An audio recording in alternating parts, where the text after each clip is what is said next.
ये कैसा सवाल है, नहीं तुम कोई दूसरा पूछो। दक्ष ने जब सवाल बदलने के लिए कहा तो शिखा ने कहा, सवाल क्यों बदलने के लिए कह रहे हैं आप?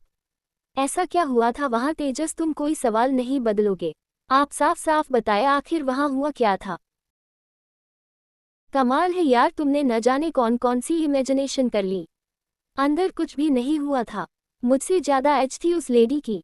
अंदर पहुंचकर मैंने बस उसे एक झूठी कहानी सुनाई थी। मेरा ब्रेकअप हो चुका है और मेरी लव किसी से शादी करने जा रही है। मैं बस उसे मनाने के लिए जा रहा हूँ। मेरी झूठी कहानी इतनी स्ट्रोंग थी कि वो खुद से ही हो गया। इससे ज्यादा कुछ भी नहीं हुआ था। शिखा ने एक गहरी सांस ली। शुक्र है। फिर से कार्ड्स बांटे गए। इस दफा क्वीन इशिता को मिला। उसने 10 नंबर सिलेक्ट किया और ये नंबर शिखा के पास था। पूछो क्या पूछना है, मैं ट्रूथ सिलेक्ट करती हूँ।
कभी आपने कोई रूल तोड़ा है?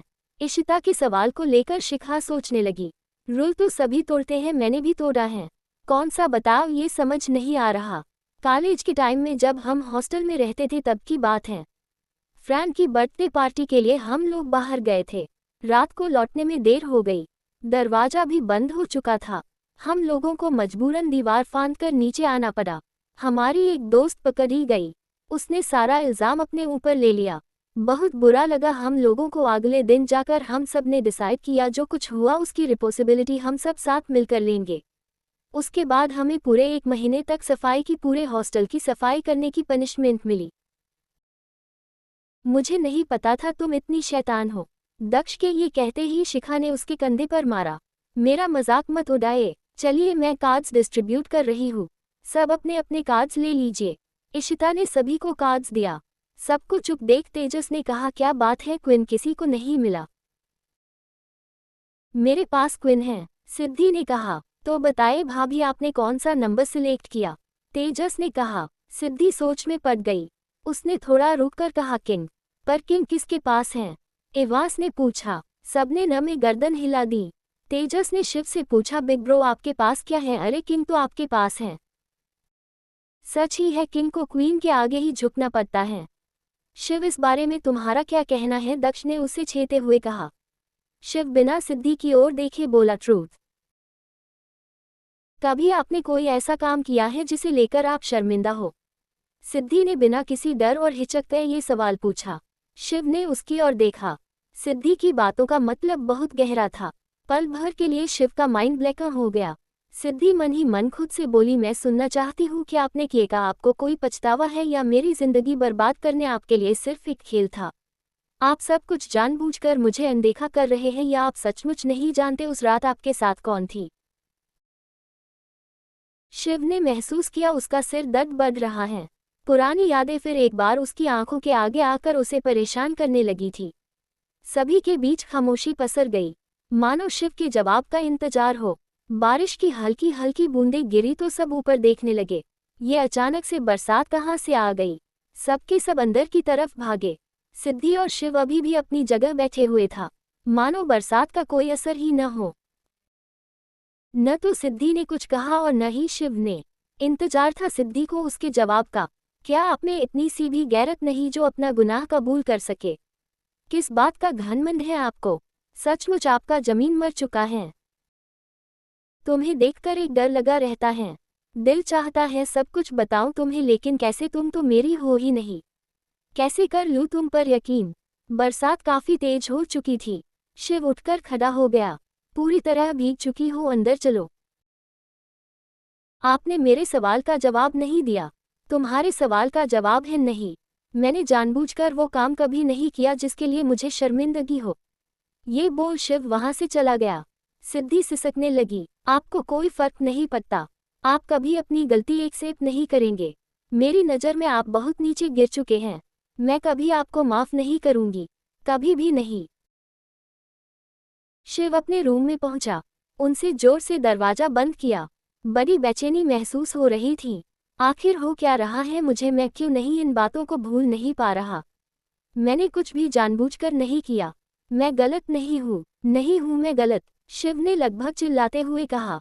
अजीब सा माहौल था। ऊपर वो तड़प रहा था और नीचे सिद्धि बिलखकर रो रही थी। बरसात के शोर ने उन दोनों के ही आंसुओं को समेट लिया। रात का वक्त, ज्योति का कमरा। ज्योति आईने के सामने बैठी तेजस की तस्वीर देख रही थी। आकाश ने अपनी घड़ी उतारकर टेबल पर रखा। उन्होंने ज्योति को जब तेजस की तस्वीर देखते हुए पाया तो सवाल किया, क्या हुआ, तुम्हें नींद नहीं आ रही? इशिता के आने के बाद से तेजस काफी खुश रहने लगा है। मैंने उसे हंसते बोलते देखा है। ऐसा लग रहा था दोबारा कभी उसे नॉर्मल देख ही नहीं पाऊंगी। वक्त सब कुछ बदल देता है। इशिता उसकी खुशी है। अच्छी बात है, हमारा तेजस पहले की तरह नॉर्मल हो चुका है। आप ठीक कह रहे हैं। वो लोग खुश रहे, इससे ज्यादा और कुछ नहीं चाहिए। सुबह का वक्त, नैनीताल। माहिरा इस वक्त पार्क में बैठी थी। दिव्या उसके बगल में आकर बैठ गई। तुम्हें पता है मुझे सुबह उठना कितना बेकार लगता है, और तुम हो कि मुझे जल्दी जगा देती हो। तो मुझे कौन सा जल्दी उठने की आदत नहीं, मैं वैसे भी लेट गई हूँ। तुम्हें कौन सी रोज रोज जगाने के लिए जाती हूँ, बस वीकेंड पर जगाती हूँ। माहिरा ने कहा। अच्छा सुनो ना, मैं कह रही थी कि कहीं चलते हैं ना। बहुत दिन हो गए हम कहीं घूमने नहीं गए। सॉरी दिव्या, लेकिन मैं नहीं जा सकती। घर की बहुत सारा काम पड़ा है और मैं पापा के साथ टाइम स्पेंड करना चाहती हूँ। ऐसा लग रहा है तुम काफी बड़ी हो गई हो और काफी रिस्पॉन्सिबल भी। सच तो ये है दिव्या, मैं हद से ज्यादा बचपना दिखाती है। दी से झगड़ती भी थी।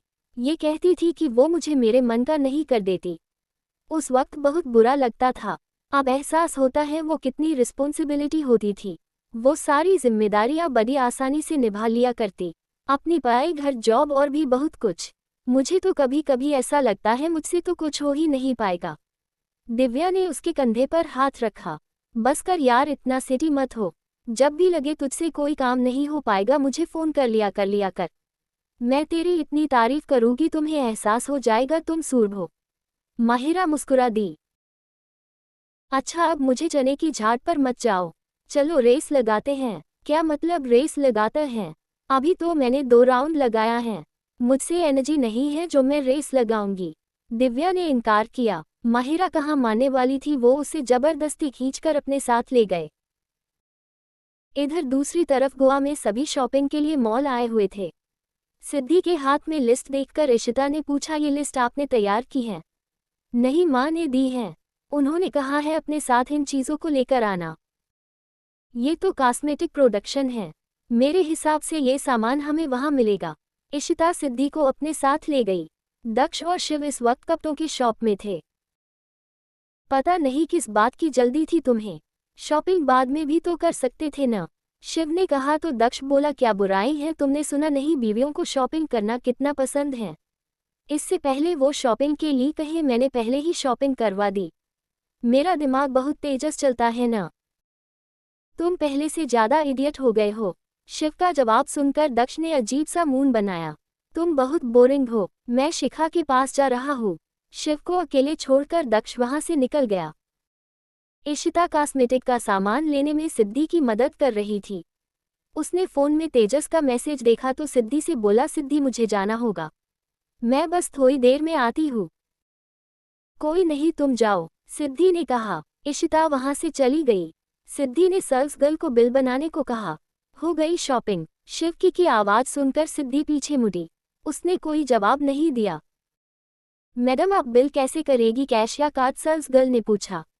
सिद्धि पर्स से कार्ड निकालते हुए बोली, जी कार्ड से। शिव ने अपना कार्ड आगे बढ़ा दिया। आप इससे पेमेंट काटिए। इसकी कोई जरूरत नहीं है, मैं अपनी चीजों का बिल पे कर सकती हूँ, सिद्धि ने कहा। शिव ने भी अपनी बात जोड़ दिया, आप पेमेंट इसी से काटिए। सिद्धि ने शिव के हाथ को दूर किया।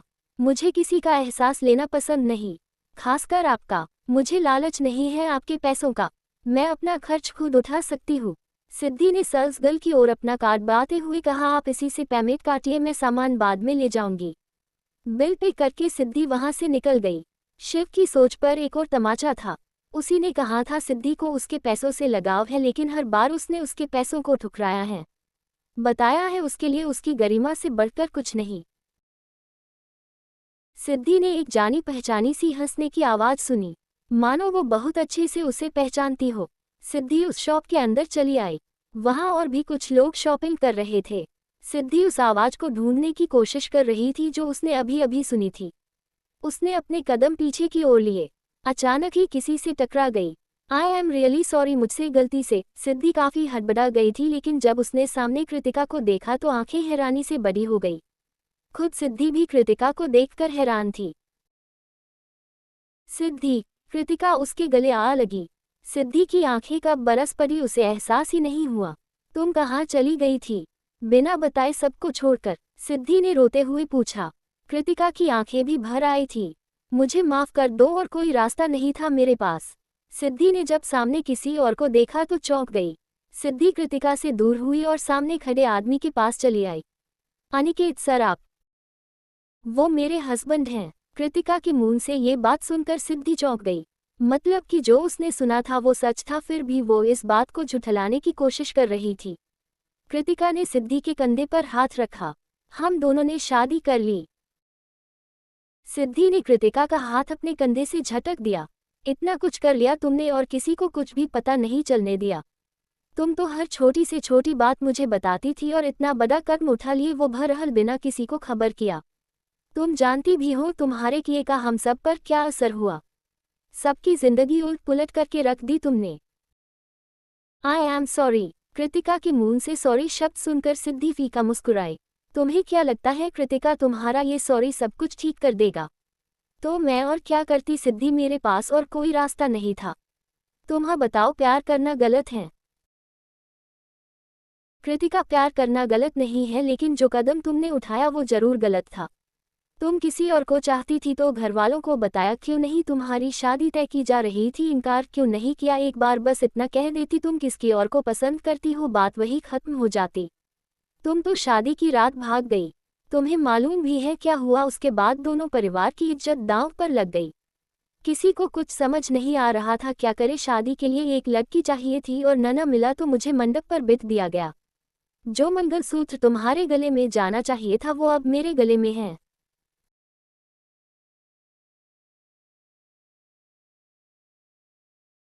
कृतिका को इस वक्त सिद्धि के लिए बहुत बुरा लग रहा था। उसने सिद्धि के आगे अपने हाथ जोड़ लिए। बहुत सोचा था मैंने, अगर मैं चली गई तो क्या होगा, लेकिन अंत में बस इतना समझ आया, मैं ये सब नहीं कर पाऊंगी। तुमसे कुछ भी छिपा नहीं है सिद्धि। मेरी जिंदगी कैसी है तुम सब कुछ जानती हो। बचपन से तुमने देखा है मुझे। सोने के पिंजरे में बंद चिड़िया थी मैं। हर एक पल मैंने दूसरों के हिसाब से जिया। बाहर के लोग तो यहाँ समझते हैं मेरी जिंदगी कितनी आसान होगी। सारी सुख सुविधाएं मौजूद थी मेरे पर, बस हक नहीं था अपनी मर्जी से जीने का। मैं जिससे प्यार करती है वो कोई सेलिब्रिटी नहीं, एक नॉर्मल पसंद है। तुम्हें क्या लगता है मेरी फैमिली कभी एक्सेप्ट करती? ऐसा नहीं है, मैंने बताने की कोशिश नहीं की। माँ से बात करनी चाहिए लेकिन मौका नहीं मिला। पापा के पास फुर्सत ही कहाँ थी मेरी बातें सुनने की।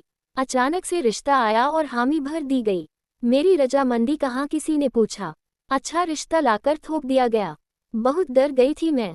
तुमसे बात करना चाहती थी लेकिन तुम बीमार था और घर न आ सकती। तुम नहीं जानती थी मैंने कितना अकेला महसूस किया। शादी से एक रात पहले माँ पापा से मिलने उनके कमरे में पहुंची, एक आस की उम्मीद में गई थी। उनकी बातें सुनकर लगा वो इस रिश्ते से बहुत खुश हैं। वो मेरी बात कभी नहीं सुनेंगे, और अगर ये बात उनके सामने खुल जाती तो वो को जिंदा नहीं छोड़ते। हाँ, मैंने गलत किया और मैं अपनी गलती एक्सेप्ट करती हूँ। कृतिका को रोते देखने आकर उसे संभाला। सिद्धि को उस पर गुस्सा जरूर आया था, लेटा इतना भी नहीं कि वो अपनी दोस्ती भूल जाए। कृतिका, तुम्हें यहाँ नहीं रहना चाहिए। तुम्हें मालूम है शिव तुम पर कितना गुस्सा है।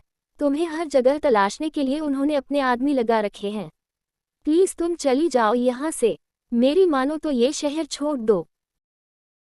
शिव कृतिका से सिर्फ इसलिए नाराज हैं क्योंकि वो शादी से भाग गई। ने पूछा तो सिद्धि बोली आप लोग कुछ नहीं जानते। एक तरफ कृतिका के पापा उसे ढूंढ रहे हैं और दूसरी तरफ शिव। मैंने देखा है उनका गुस्सा।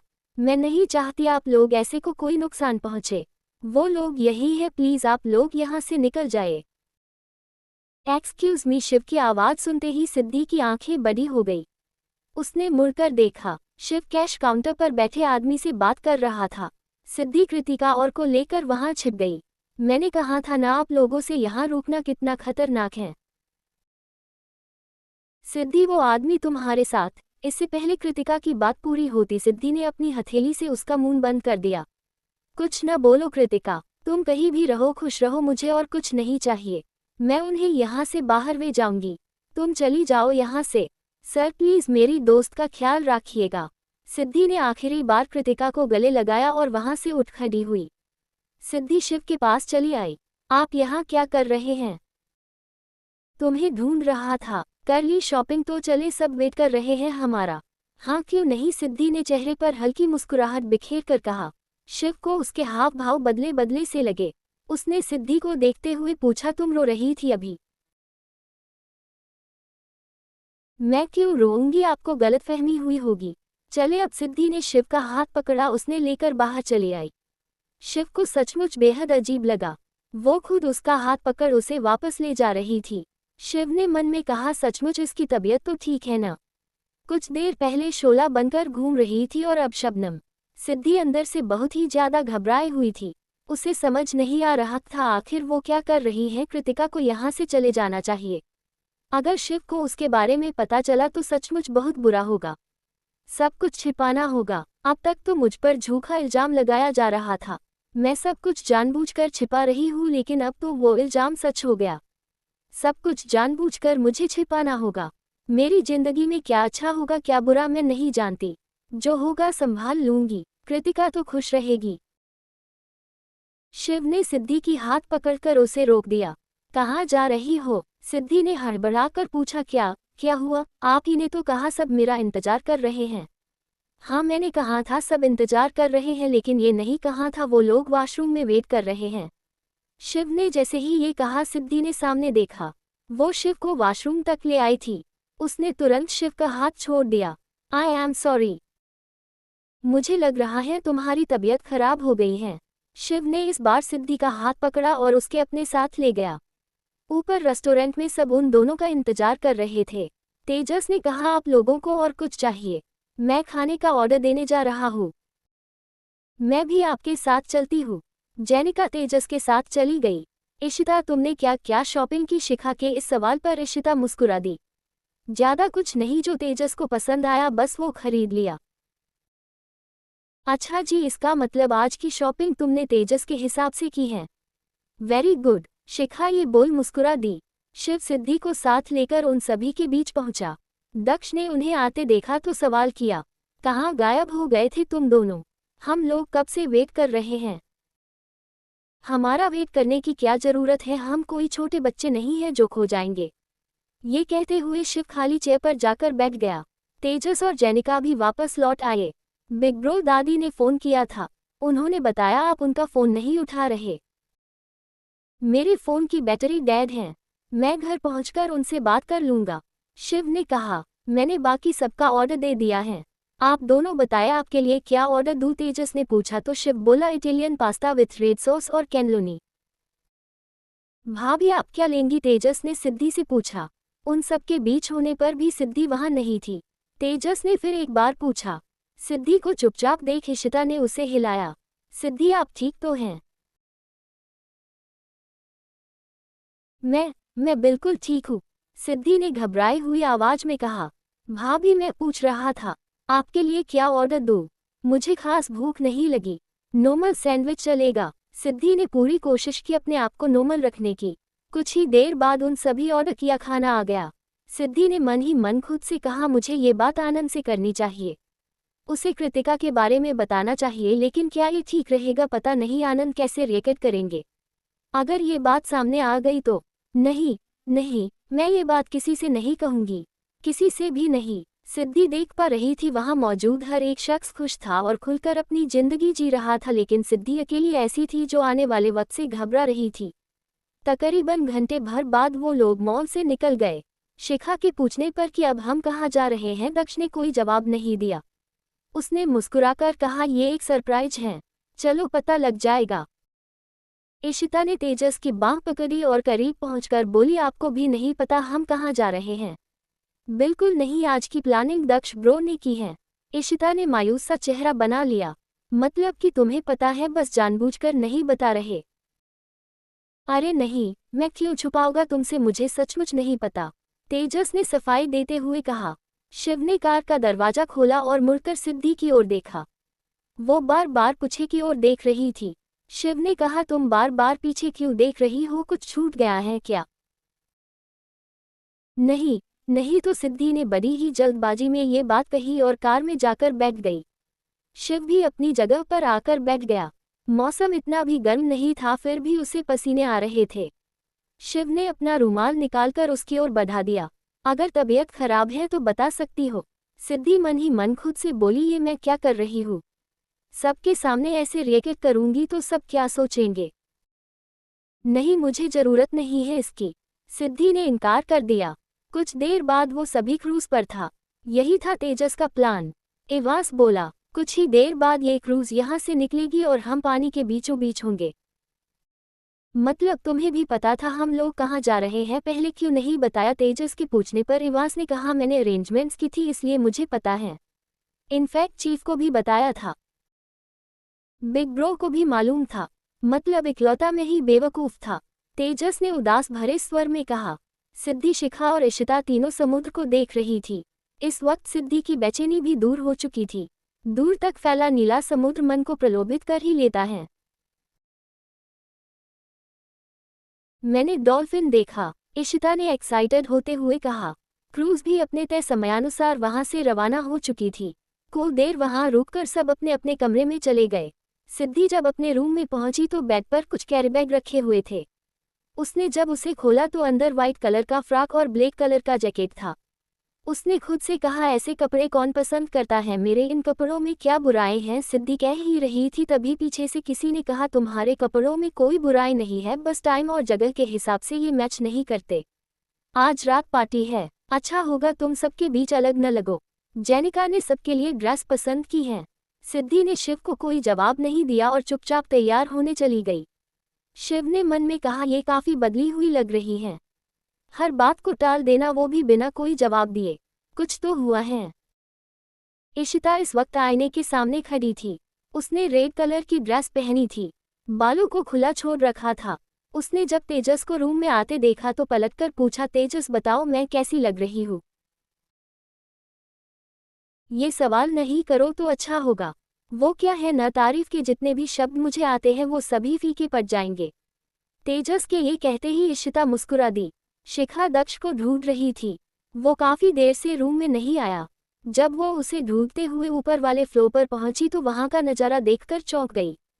सब कुछ काफी खूबसूरती से सजाया गया था। खूबसूरत लाइटिंग की गई थी। कई सारे कैंडल्स भी जल रहे थे। ताज्जुब की बात ये थी, इस वक्त यहाँ कोई नहीं था। शिखा ने खुद से कहा, ये सब किसने किया और क्यों? ये सब तुम्हारे लिए है शिखा। दक्ष की आवाज सुनते ही शिखा पीछे की ओर मुड़ी। दक्ष ने उसके पास पास चला आया।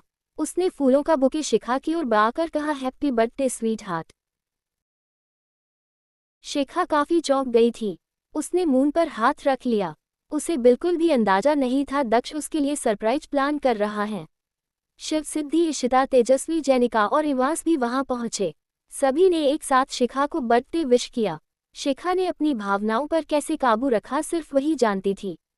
उसने कहा, सभी को थैंक यू, मुझे नहीं पता था मेरे लिए सरप्राइज प्लान किया गया है। थैंक यू दक्ष। अरे ये डायलॉग मेरा है, मुझे थैंक यू मत बोले, चलो आओ केक कट करे। दक्ष के इशारा करते ही केक लाया गया। सभी ने एक बार फिर शिखा को बर्थडे विश किया। शिखा ने दक्ष के सामने अपनी हथेली आगे की, मेरा तोहफा। अरे यार, मैं किसी तोहफे से कम हूँ क्या? मुझे बहलाए मत, बताए न मेरा तोहफा कहाँ है। ऑलराइट, तोहफा तुम्हारे कमरे में है, बाद में देख लेना। दक्ष के ये कहते ही वो मुस्कुरा दी। शिव उन सभी के बीच से निकल गया। क्रूज पर एक कसीनो भी था। शिव जब अंदर आया तो देखा वहां और भी बहुत से लोग मौजूद थे। सिद्धि अकेली खड़ी थी। रात के अंधेरे में समुद्र भी काला नजर आ रहा था। सिद्धि ने जब कुछ आवाजें सुनी तो मुड़कर दाएं ओर देखा। कुछ ही दूरी पर वहां एक कपल खड़ा था। दोनों साथ में बहुत अच्छे लग रहे थे। सिद्धि उन्हें देख मुस्कुरा दी। किसी का साथ पाना भी इतना आसान नहीं होता। हर किसी को हमसफर उसकी पसंद का नहीं मिलता। तुम्हें कैसा हमसफर चाहिए? सिद्धू ये सवाल सुनकर हड़बड़ा गई। उसके पीछे एक लड़का खड़ा था। अनजान था वो। सिद्धि उठ खड़ी हुई। उस लड़के ने कहा, सॉरी अगर मैंने तुम्हें डरा दिया हो तो। आप शायरी अच्छी कर लेती हैं। अभी अभी आपने हमसफर का जिक्र किया था। आपको कैसा हमसफर चाहिए? सिद्धि वापस से पलटकर खड़ी हो गई। मैंने तो यूं ही शायरी कर दी। इसका मतलब ये थोड़ी न है मैं कोई हमसफर ढूंढ रही हूँ। वो लड़का सिद्धि के बगल में आकर खड़ा हो गया। लेकिन मैं ढूंढ रहा हूँ। सिद्धि फिर नासमझी से उसकी ओर देखा। कसूर बस इतना सा है मेरा कि हर किसी के दर्द में शरीक हो जाता हूँ। इश्क विश्क मुझे आता नहीं, बस हर किसी के करीब हो जाता हूँ। ये बोल वो लड़का हंस पड़ा। सिद्धि को थोड़ा अजीब भी लगा। पहले तो उसने खुद को रोक लिया लेकिन फिर ज्यादा न रोक सकी। ऐसा क्यों लग रहा है जैसे दिल पर नया नया जख्म खाया हो। कमाल है, आप जैसी खूबसूरत हंसानाएं इतनी संजीदा भी हो सकती हैं। पहली दफा देखा है। हाँ, 2 दिन पहले ही कोई मेरे दिल को ठोकर मार कर गई है। साथ रहने का मन नहीं था तो मेरी 1000 कमियां मुझे गिनवा गई। फरेवी ने बहुत कुछ कह दिया पर ये न कह सकी किसी और पर दिल आ गया है उसका। बहुत रोया मैं ये परवाह किए बगैर कि जमाना क्या कहेगा। दर्द मेरा, आंखें मेरी, आंसू भी मेरे। फिर जमाना कौन होता है ये तय करने वाला कि लड़के रोया नहीं करते। आप ये सब मुझे क्यों बता रहा है? सिद्धि के इस सवाल पर उस लड़के ने कहा, पता नहीं, आपको देखकर लगा कि आप भी मेरी तरह अकेली हैं, वरना यहाँ जिसे देखो वो भीड़ के बीच खुश है। आपको देखकर कुछ अपना सा लगा, मानो मेरी ही तरह आप भी टूटी हो। मत इंतजार कराओ हमें इतना कि वक्त के फैसले पर अफसोस हो जाए। क्या पता कल तुम लौट कर आओ और हम खामोश हो जाए। सिद्धि ने नजरें फेर ली। आप कुछ ज्यादा ही इमेजिन कर रहे हैं। हाँ, हो सकता है। आजकल दुनिया को देखने का नजरिया जो बदल गया है। जानती है आप, बड़ी खून है वो। मैं उसी खुशी की तलाश में यहाँ आया हूँ। उसे दिखा सकूं मैं भी उसके बगैर खुश हूँ। कोशिश तो बहुत करता हूँ लेकिन खुश रह नहीं पाता। ये कहते कहते वो लड़का नीचे बैठ गया। सिद्धि ने जब उसे रोते देखा तो और भी ज्यादा हैरान हो गई। उसे समझ नहीं आया वो क्या करे। सिद्धि ने बहुत सोच विचार करने के बाद उसके कंधे पर हाथ रखा। आप ठीक तो है न? पता नहीं। देखिए, अभी तो आपने कहा आप उसे दिखाना चाहते हैं कि आप उसके न होने पर भी खुश हैं। इस तरह रोएगे तो आपको लगता है उसकी यादों से खुद को आज़ाद करना होगा। सिद्धि उसे समझाते हुए बोली। उस लड़के ने अपने आंसू पोंछते हुए कहा, आपको भी मुझ पर दया आ रही है ना? सॉरी, मैंने आपका वक्त बर्बाद किया। वो लड़का इतना कहकर वहां से चला गया। सिद्धि अभी भी उसे जाते हुए देख रही थी। पहले तो उसे कोई फर्क नहीं पड़ा लेकिन अब खुद को उसके दुख का हिस्सेदार समझ रही थी। सिद्धि ने जब उस लड़के को गाते सुना तो देखने चली आई। सचमुच उसकी आवाज में दर्द छिपा था। सचमुच कोई किसी से इतना प्यार कर सकता है जिसके न होने से वो इंसान खुद को कुछ समझे ही न। बहुत मुश्किल है आज के जमाने में ऐसी मोहब्बत। जेनिका कुछ दूरी पर अकेली खड़ी थी। एवांस उससे बात करने के लिए उसके पास चला आया। उसने जैसे ही जेनिका के कंधे पर हाथ रखा उसने उठाकर उसे पटक दिया।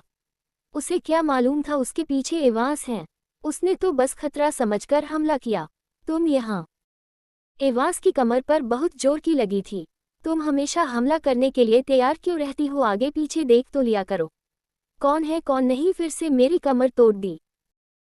किसने कहा था पीछे से आकर भूतों की तरह मुझे डराओ? इंसानों की तरह आवाज नहीं लगा सकते थे क्या? एवांस ने मन ही मन कहा, खुद पहले इंसानों की तरह हरकत करो, उसके बाद औरों से कहना। जेनिका उसकी मदद के लिए नीचे बैठ गई। दिखाओ, मुझे सचमुच तेज की लगी है। हाथ मत लगाओ, दर्द हो रहा है। एवांस ने उसका हाथ दूर करते हुए कहा। जरा सी चोट लगी नहीं, बच्चों की तरह हरकतें करनी शुरू कर देते हो। चलिए आज तुम्हें तुम्हारे कमरे तक छोड़ दूँ। जेनिका ने उसे अपने कंधे का सहारा देकर उठाया। एवांस की नजरें एक पल के लिए उसके चेहरे पर टिकसी गई। शिव भी कसीनो से निकल चुका था। उसने जब सिद्धि को खड़े देखा तो उसके पास चला आया। रात काफी हो गई है, कमरे में चलो। आप जाए, मुझे अभी नींद नहीं आ रही, मैं बाद में आ जाऊंगी। यहाँ बहुत से लोग हैं, अकेले नहीं छोड़ सकता तुम्हें। इन बहुत से लोगों के बीच आपके गार्ड्स भी हैं। वैसे भी पानी से घिरे इस क्रूज से भागकर कहीं नहीं जाऊंगी मैं। तैरना जानती तो शायद भाग जाती। सिद्धि ये बोल जाने के लिए मुड़ी तो शिव ने उसका हाथ पकड़ लिया। तुम ठीक तरीके से कभी बात नहीं कर सकती, चुप ही रहा करो, वही तुम्हारे लिए अच्छा है। चलो मेरे साथ। शिव जबरदस्ती उसे अपने साथ ले गया। सिद्धि रूम में पहुंची तो शिव ने उसका हाथ छोड़ दिया। हम वापस कब जाएंगे? कल शाम को ये क्रूज वापस पोर्ट पर पहुंचेगा, शिव ने अपना कोट उतारते हुए कहा। सिद्धि अपना फोन ढूंढने लगी।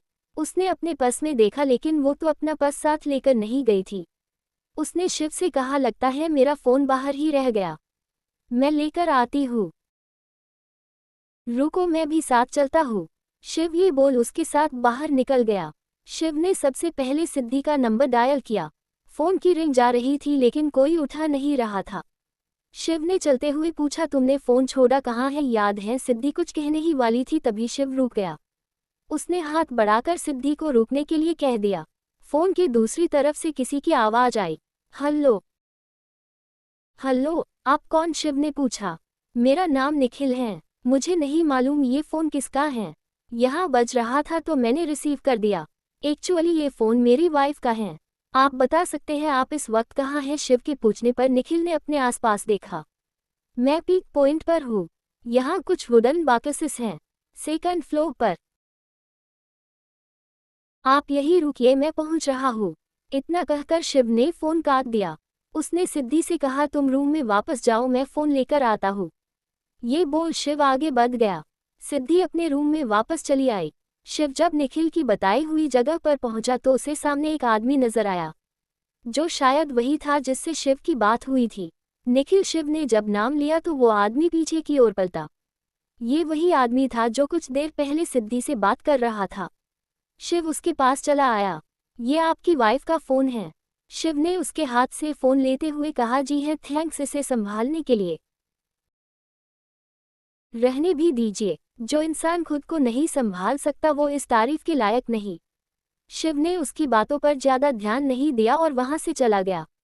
शिव अपने रूम में वापस लौट आया। सिद्धि सोफे पर सो रही थी।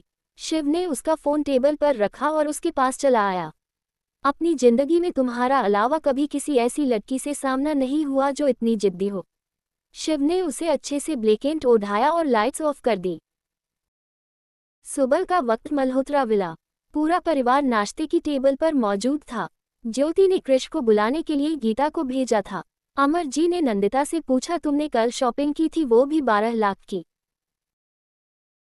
ज्वेलरी बनवाई थी। क्यों, क्या हुआ? इतनी बड़ी रकम खर्च करने से पहले एक बार बता दिया करो। कल अकाउंटेंट से मुझे ये बात पता चली। मैंने आपको कल सुबह बताया था मुझे शॉपिंग के लिए आपका कार्ड चाहिए। आपको उसी वक्त समझ जाना था। वैसे भी मैंने इशिता को अभी तक कोई तोहफा नहीं दिया, उसी के लिए ज्वेलरी पसंद की है, नंदिता ने खाते हुए कहा। कृष भी नाश्ते के लिए अपनी जगह पर आकर बैठ गया। डैड, आज मेरा क्रिकेट मैच है, आप आओगे न? सॉरी कृष, मुझे कुछ काम है, तुम्हारी मॉम चली जाएगी। आकाश की ये बात कृष को बुरी लगी। वो चाहता था उसके डैड उसका मैच देखने आए। ज्योति ने कहा, आज इम्पोर्टेंट मैच है उसका, वो अपने दोस्तों से भी बोल चुका है। थोड़ी देर के लिए तो आप चल ही सकते हैं। अमर जी ने ज्योति का साथ देते हुए कहा, आकाश तुम्हें जाना चाहिए। भैया तेजस और शिव भी यहाँ नहीं हैं। मैं चला जाऊंगा तो सारा काम का बोझ आप पर आ जाएगा। तो क्या हुआ, हमारे लिए हमारे बच्चे से बढ़कर कुछ नहीं। अमर जी की बात पर आकाश सोचने लगे। उन्होंने कृष की ओर देखा जो उन्हीं के जवाब की इंतजार कर रहा था। ठीक है, कितने बजे है तुम्हारा मैच? 10 बजे से स्टार्ट होगा। कृष के चेहरे पर बड़ी सी स्माइल आ गई। आकाश ने कहा, ठीक है, मैं अपना काम पूरा कर वहां पहुंच जाऊंगा। Thank you so much dad, Krish ने मुस्कुराकर कहा। ज्योति भी उन्हें इस तरह देख खुश हुई। आकाश के फोन पर किसी का कॉल आया। आकाश ने उठते हुए कहा, भैया मैं निकलता हूँ, 1 घंटे बाद मेरी मीटिंग है। आकाश ये कहते हुए वहां से निकल गए। कृष को भी स्कूल के लिए निकलना था, इसलिए उसने सभी को बाय कहा। ज्योति उसे बाहर तक छोड़ने गई। सुबह का वक्त हुआ। आज सिद्धि की नींद जरा देर से खुली। कमरे में इस वक्त वो अकेली थी। उठते ही सिद्धि की नज़र घड़ी पर गई। 8 बज गए और मुझे पता भी नहीं चला। किसी ने दरवाजा नॉक किया। सिद्धि उठकर दरवाजा खोलने चली गई। बाहर एक लेडी खड़ी थी। मैडम, मुझे रूम क्लीन करना है। जी, आप अंदर आ सकती हैं। सिद्धि ने उसे अंदर आने की परमिशन दी। बाहर नाश्ते की टेबल पर सिद्धि को छोड़कर बाकी सब लोग मौजूद थे। इशिता ने शिव से पूछा, क्या सिद्धि अब तक नहीं उठी? मैं जब रूम से बाहर निकला था तब वो सो रही थी, इसलिए मैंने जगाया नहीं। शिखा ने सिद्धि को आते देखा तो मुस्कुरा दी। सिद्धि, आपके चेहरे को देखकर लग रहा है जैसे आपकी नींद पूरी नहीं हुई। सॉरी, लगता है मेरी वजह से सबको परेशानी हुई। नई जगह पर नींद नहीं आती। ये कहते हुए सिद्धि शिव के बगल वाली चेयर पर जाकर बैठ गई। आप सॉरी मत कहिए, कभी कभी मेरे साथ भी ऐसा होता है। हेलो एवरीवन, लगता है फैमिली पार्टी चल रही है। ये आवाज़ निखिल की थी। शिव को देखकर निखिल ने कहा, अरे आप तो वही है, कल रात जिसे मैंने फ़ोन दिया था। निखिल की आवाज़ सुनकर सिद्धि ने चेहरा घुमाया। सिद्धि को देख निखिल मुस्कुरा दिया। तो आप भी यही है। कल मैंने इतना कुछ कहा आपसे, लेकिन अपना नाम बताना भूल गया। हाय, मेरा नाम निखिल है। निखिल के हाथ बाने पर सिद्धि ने उससे हाथ मिला लिया। शिव को नहीं मालूम था वो दोनों एक दूसरे को पहले से जानते हैं। इशिता ने कहा, आप तो वही हैं जिन्होंने कल रात गाना गाया था। आप काफ़ी अच्छा गाते हैं। ऐसी कोई बात नहीं है, कल मैंने ड्रिंक की हुई थी, शायद इसी वजह से आवाज़ अच्छी हो गई हो। निखिल की इस बात पर दक्ष हंसने लगा। कमाल की बात है, तुमने ड्रिंक की इसलिए तुमने अच्छा गाया। मैं भी ड्रिंक करता हूँ, लेकिन मेरी आवाज़ तो कभी इतनी अच्छी नहीं हुई। इशिता फ़ोन में कुछ सर्च कर रही थी, तभी उसने निखिल को गौर से देखा। आप तो जानी मानी हस्ती हैं। निखिल ओब्रोय, आपकी तो म्यूजिक कंपनी है ना? निखिल ने हाँ में अपना सिर हिलाया। जी हाँ, सही पहचाना आपने। तुम हमारे साथ नाश्ता क्यों नहीं करते? दक्ष के कहने पर निखिल बोला, नाश्ते का तो मूड नहीं है। आप लोगों ने ऑफर दिया है तो इनकार भी नहीं करूंगा। कंपनी दे सकता हूँ। निखिल भी उन सब के सामने शामिल हो गया। मिस्टर ओबराय, आप? इशिता की बात काटते हुए निखिल ने कहा, प्लीज़ कोई फॉर्मेलिटी नहीं। खूबसूरत लड़कियां मुझे नाम से बुलाए तो मुझे ज़्यादा अच्छा लगता है। तेजस ने इशिता के कंधे पर हाथ रखकर कहा, she is my wife. Ishita Tejas को कोहनी मारते हुए बोली, तुम चुप रहो। निखिल, आपकी आवाज़ से ऐसा लग रहा था जैसे आप दिल से गाते हैं। काफ़ी दर्द भरी आवाज़ थी आपकी। निखिल ने चेहरे पर मुस्कुराहट बिखेरकर कहा, हाँ, अभी अभी ताज़ा ताज़ा दिल टूटा है मेरा, इसलिए आवाज़ में दर्द छलक आया। बाकी सबको थोड़ा अजीब लगा। उसने इतनी बड़ी बात हंसते मुस्कुराते कह दिया। दक्ष ने कहा, यू आर अमेजिंग मैन, सच कहने के लिए गट्स होना चाहिए। तुमने बड़ी आसानी से ये बात कह दी। निखिल ने सिद्धि की ओर देखकर जवाब दिया, कभी कभी कुछ चीज़ें अच्छे के लिए होती हैं।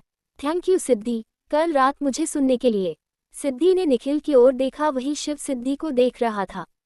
मैं कुछ समझी नहीं, सिद्धि ने कहा। कल मैं सचमुच बहुत बुरा फील कर रहा था। मैंने इतनी भीड़ में किसी से कुछ नहीं कहा। आपसे मिलकर आपको सब कुछ बता दिया। आपकी जगह कोई और होती तो मुझे 4 बातें सुनाकर चली जाती। आप वहाँ रुकी रही, आपने मुझे सुना। इनफैक्ट मैं अपनी मॉम के अलावा कभी किसी के सामने नहीं रोया, कभी अपन गर्लफ्रेंड के सामने भी नहीं। आप मेरी माँ के बाद दूसरी इंसान हैं। थैंक्स। सिद्धि ने चेहरे पर हल्की मुस्कुराहट बिखेरी। कल आप बहुत परेशान था। पहले तो मैंने भी यही सोचा, शायद कोई पागल जो मुझसे ऐसी बातें कर रहा है, पर आपकी बातों ने एहसास करा दिया कि आपको सचमुच उस वक्त किसी की ज़रूरत है। शिव को सचमुच ये सब अजीब लग रहा था। निखिल ने कहा, आपने कभी किसी को डेट किया है? पानी पीते पीते सिद्धि खांसने लगी। निखिल से इस तरह के सवाल की उम्मीद नहीं थी। शिव ने पानी का गिलास तुरंत उसे पकाया। तुम ठीक हो ना? सिद्धि ने गिलास वापस से नीचे रख दिया। दक्ष ने कहा, सिद्धि किसी को डेट क्यों करोगी? उसका पति सामने बैठा है। ओह रियली, मुझे नहीं मालूम था ये शादीशुदा है। लगता है ऊपर वाले ने मुझे इनसे मिलवाने में देरी कर दी। निखिल के ये कहते ही शिव ने खाना छोड़ दिया। उसे सचमुच अब निखिल पर गुस्सा आने लगा था। निखिल के फोन की रिंग बजी तो उसने बाकी सबसे कहा, मुझे कुछ काम है, आप लोग एंजॉय कीजिए, बाद में मिलते हैं। शिव अभी भी निखिल को घूर रहा था। दक्ष ने शिव के चेहरे के रंग पहचानते हुए कहा, तेजस मुझे कुछ जलने की बू आ रही है। रियली मुझे तो कोई स्मेल नहीं आ रही, खाना भी परफेक्ट है, तेजस ने खाते हुए कहा। दक्ष शिव को देखते हुए आगे, बोलो तुम न बुद्धू के बुद्धू रहोगे, कोई तो जल रहा है। शिव सैंडविच उठाकर दक्ष के मुंह में ठूंसते हुए कहा, बहुत दुबला पतला हो गया है, अच्छे से नाश्ता कर।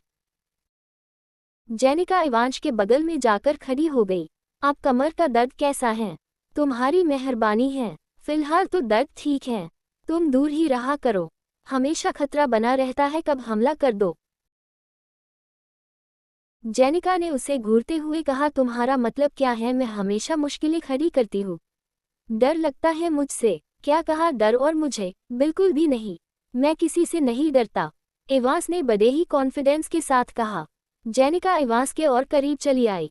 उसके इस तरह पास आने पर इवांस की सांसें तेज हो गई। जेनिका ने मुस्कुराकर कहा, तुम्हारी धड़कनें तो अभी से बढ़ गई, मैंने तो कुछ किया भी नहीं, सच तो ये है तुम ये सचमुच डरपोक हो। अपनी बात पूरी कर जेनिका वहां से चली गई। इवांस ने हड़बड़ाकर कहा, मैं नहीं डरता किसी से, तुम झूठ बोल रही हो। सिद्धि के जाते ही शिव उसका रास्ता रोककर खड़ा हो गया। ये सब क्या है? तुम जानती थी उस लड़के को? जी नहीं, मैंने तो उसका नाम भी अब जाना, कल अचानक से उससे मुलाकात हुई।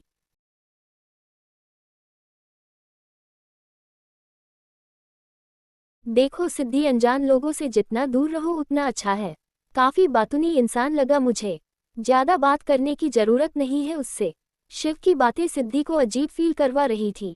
आखिर आप कहना क्या चाहते हैं? मैं क्या कोई छोटी बच्ची हूँ जिसे आप गार्जियन की तरह ट्रीट कर रहे हैं? मैं नहीं जानती आप दुनिया को किस नज़र से देखते हैं। मैं आपके नज़र से दुनिया को नहीं देख सकती जिसमें सिर्फ आप अच्छे और बाकी सब बेकार हो। मुझे किससे बात करनी चाहिए और किससे नहीं मैं जानती हूँ। सिद्धि किनारे से निकलने लगी तो शिव ने उसकी बाह पकड़ ली। कुछ नहीं जानती तुम? सही कहा तुमने, गार्जियन की तरह ट्रीट कर रहा हूँ। बीवी हो, मेरी रिस्पॉन्सिबिलिटी हो। मैं नहीं चाहता किसी भी तरह की प्रॉब्लम में तुम फंसो। तुम्हारी नज़र में हर कोई अच्छा है सिवाय मेरे, कोई नहीं, मुझे फर्क नहीं पड़ता, मैं बुरा ही सही। सिद्धि ने शिव से अपनी बाँह छुड़ाई और उससे दूर होते हुए बोली, हाँ आप बुरे हैं और ये कहने में मुझे कोई पछतावा नहीं। इतना कहकर सिद्धि वहां से चली गई। शिव ने गुस्से से अपने हाथों की मुट्ठियां कस ली। वो जाने के लिए मुड़ा ही था कि तभी उसकी नज़र निखिल से टकरा गई। वो उससे ज्यादा दूरी पर नहीं खड़ा था।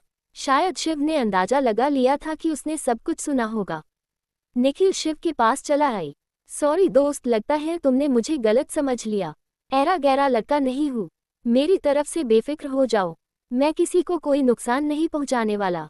वैसे एक बात कहूँ, बीवी नाराज हो तो प्यार से मनाया जाता है, गुस्सा दिखाने से बात बनती नहीं बल्कि बिगड़ती है। समझदार हो तुम। आई होप समझ गए होंगे।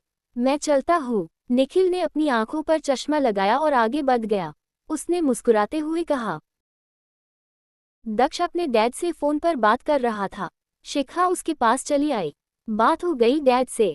क्या कहा उन्होंने? हमें बहुत मिस कर रहे हैं, इनफैक्ट मुझसे ज्यादा वो तुम्हें मिस कर रहे हैं। कहाँ है तुम्हारा, अच्छे से ख्याल रखो। चलो अब से 24 घंटे तुम्हारी ड्यूटी करूंगा। दया ने शिखा की हाथ थामकर कहा, तुम्हारे हाथ इतने ठंडे क्यों हैं? बस ऐसे ही, झूठ तो नहीं बोल रही न तुम? तबीयत तो ठीक है न तुम्हारी? दक्ष ने उसके माथे को छुआ तो शिखा हंसने लगी। अरे तैयार, बिल्कुल ठीक हूँ, कोई बीमार नहीं हूँ। हवा की वजह से इशिता के बाल उड़े था रहे थे। इशिता बार बार उन्हें कान के पीछे कर रही थी। तभी पीछे से किसी ने उसके हाथ को थाम लिया। एक जाना पहना स्पर्श था। इशिता ने अपने हाथ चीजे कर लिए। तेजस ने उसके बालों को समेटकर अपने ईयरफोन से बांध दिया।